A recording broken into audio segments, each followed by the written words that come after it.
CERN, right? Like what's going on with that whole thing? Do you think that they are opening some sort of portals, or do you think that the whole thing is an accident? They, these physicists actually don't know what they're doing.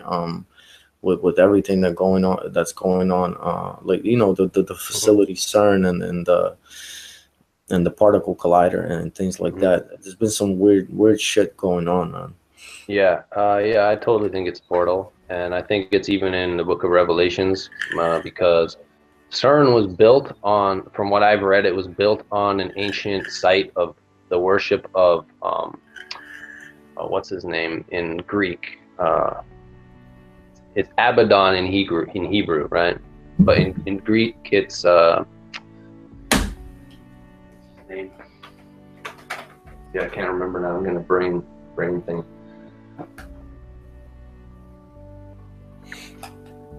Boy, okay. Anyway, in Revelations it tells you, right, that I think it's Revelation 17, or let me get it to be precise. So where is this? Okay, yeah, his name was Apollo, right?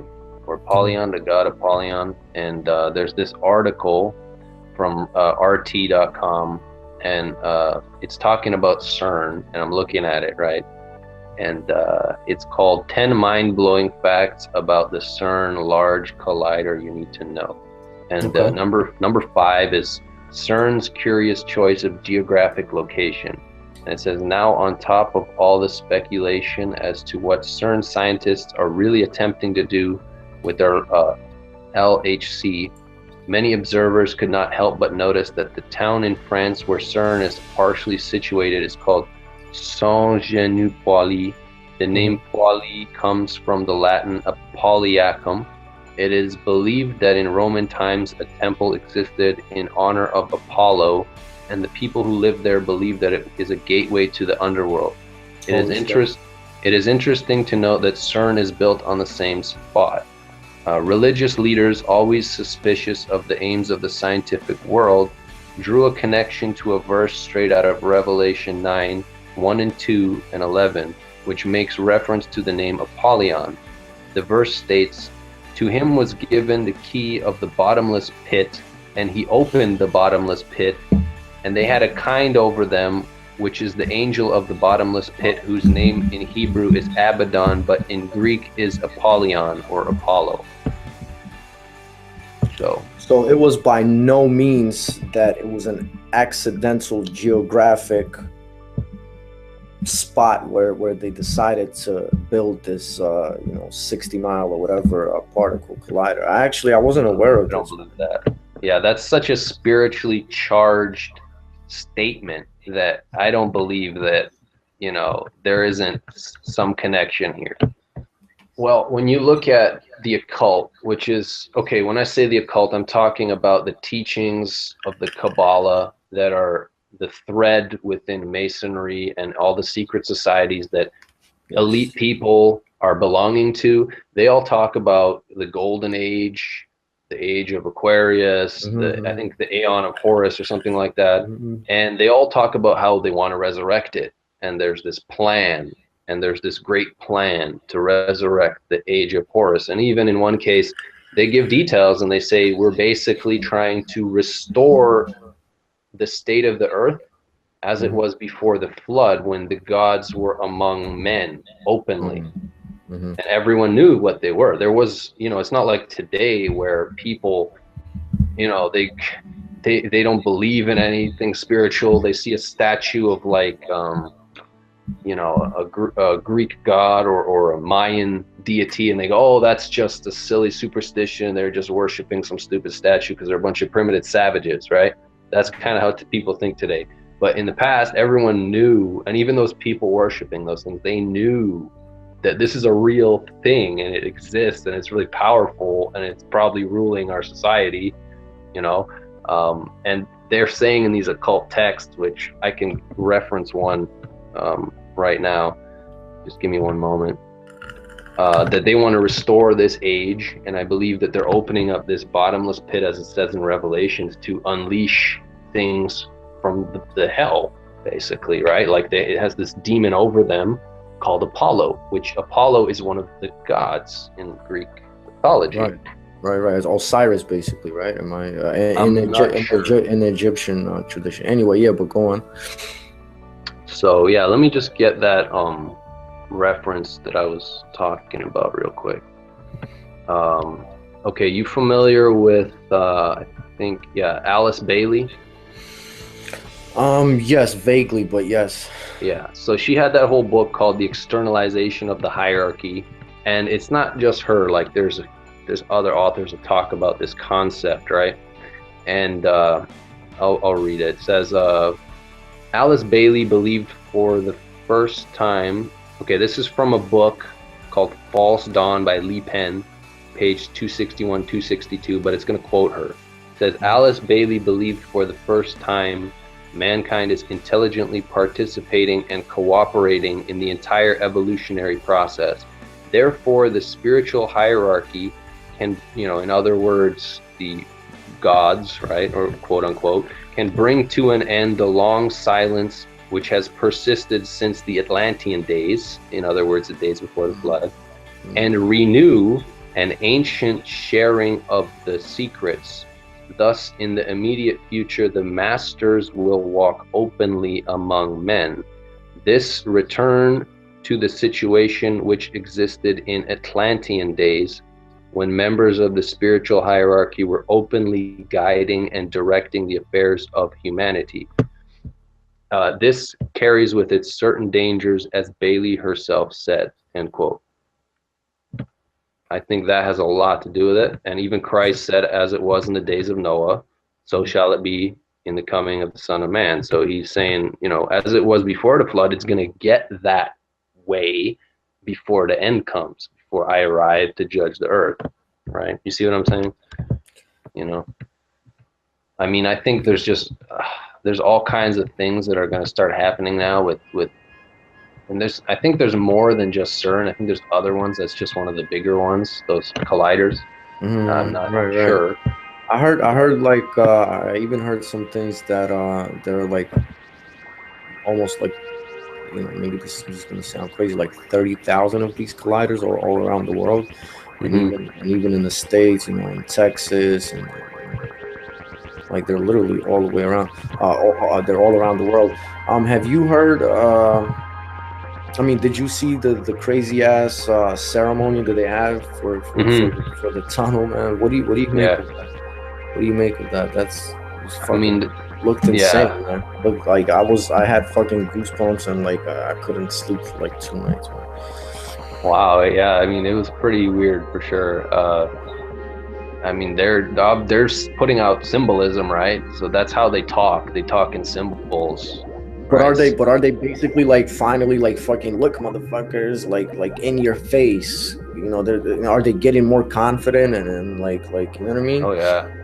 Yeah, for sure. Because look look in general society, just as a parallel to what's happening with that ceremony. Look at how much more degenerate and ritualistic just music has become in the last 10 years.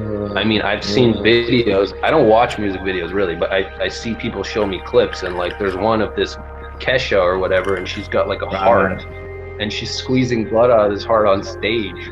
And I'm like, this is like pop, this is pop music now. It's like totally in your face. Kids are watching this shit.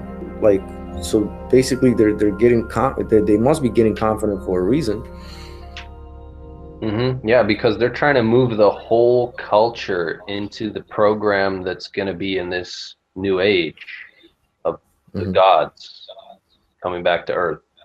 So I mean, the way it was before the flood was like cannibalism, rituals, just everywhere. It was just totally degenerate beyond belief compared to killing was like me going to it was like nothing. piss right Yeah, now. it was like nothing. Yeah, exactly. Death was like nothing. There was no value to human life. We were basically cattle for these titans, and they weren't all giants. Some of them were just freakish beings of different sorts, and we were basically cattle to them, and they just used us like raising meat. And in that time, and I think we're treated like cattle now, basically. or, you know, and it's not such a far step for me to picture that happening, you know, especially they're trying to move the whole culture to just subliminally accept it, you know, from a young age. Do you think the information, because lately I've been kind of getting scared, that, you know, there's so much information getting released on YouTube, and people can finally, you know, look into these things. As I remember when I started on my whole journey of what I call awakening, you know, the information was very scarce. It's not like you can go on a website and pull it up. You know, you literally had to go to libraries, or, you know, try to talk to elders, you know, and things like that. And now there's just so much information. Do you think a lot of that information that's called so-called good information, do you think they're also tapping into some of those platforms to distort and kind of mess up people's heads, like, hey, this is the truth, but like it's really not, and we're going to confuse you even more? You think there's a lot of that going on, like independent, you know, channels that claim to be independent, but so-called independent? Yeah, I agree 100%. They're just, I mean, it's really the same thing they did with the radio or the television, and they have opinion leaders and that they put out there, and they'll call them independent or whatever, but they're just opinion leaders, and they use these people to herd the masses into different categories of belief. You know what I mean? And I think, yeah, it's all control. I mean, if you look at intelligence, how it's controlled information, the Vatican controls everything. The Jesuit order is the master intelligence organization that controls any kind of you know, spirit that they're trying to unleash on society, you know. And obviously things have shifted from TV to internet, and obviously YouTube has become the primary medium of the internet for information, you know, because people don't read for the most part, right? Exactly. They just want to sit there and listen to someone talk, and you know, sometimes that guy is just lying. Whatever. That's off. Exactly. The key to it really is you have to do your own research to some degree at the end of the day, and check the sources, because I can't tell you how many times someone said something and be like, oh yeah, he's a credible guy and blah blah blah, and then you know, you look into it and it's like, okay, that what he said is a lie, or it just doesn't exist or something, you know. I mean, these people are put out on purpose for sure. What do you think of like Alex Jones and shit like that? Like, oh, he's covering for Kabbalist, Zionist interests. He definitely is, right? And he's pretending to be something else. He's actually, you know, Bill Hicks? Yeah. You know how they said he died? I didn't hear that, but okay. The comedian, you know, the comedian Bill Hicks? Oh, right. Of course, yeah. Now, yeah, okay. Yeah. Well, he faked his death, and the CIA basically put him through a trauma brainwashing process and gave him surgery. And I'm telling you, the proof is there if you look into it. And he's Alex Jones now.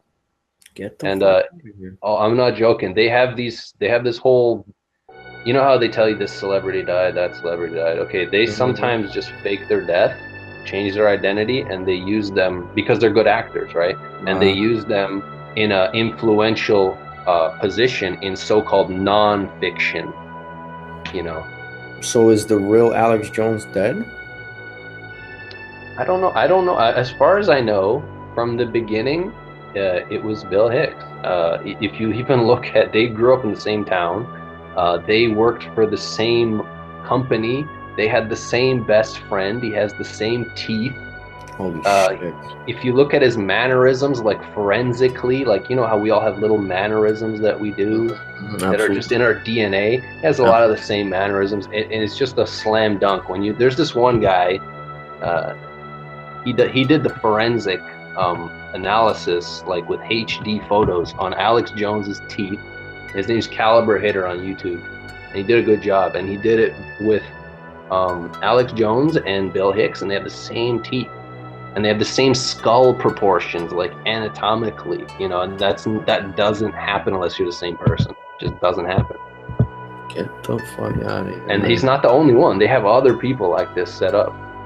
It's a trip. Oh I know. God. You just like, my mind, man. This is freaking Jesus Christ. Because like I knew that was definitely something going on with Alex Jones, but I didn't know that much, man. So wow, they're going that deep into this to distort the truth. And I guess the good thing is that people can choose what they what they watch now. But still, you have to be on a you know on the fence and on the lookout for, because going back to Alex Jones, like fucking 2 million subscribers, man, like some crazy shit. Mm-hmm. That's scary. Pulling insane numbers, like 80 million views a week or whatever, around Mm-hmm. that number, like Mm-hmm. crazy numbers, Yeah, I man. mean, he's basically mainstream news now. You know, Right. he's not really like underground independent news. He's really mainstream news, and actually, I forgot what I was gonna say, but I mean, how do you get that much money and not be dead and be that influential if you're actually damaging the establishment? They wouldn't allow that. Never, right? It's total illusion. Like, I mean, the world's totally controlled. It's not like there's this democracy thing and you have freedom to choose Coke or Pepsi and you're free. No, you pay your taxes to Caesar and you're his slave. And all this stuff, he controls it, basically,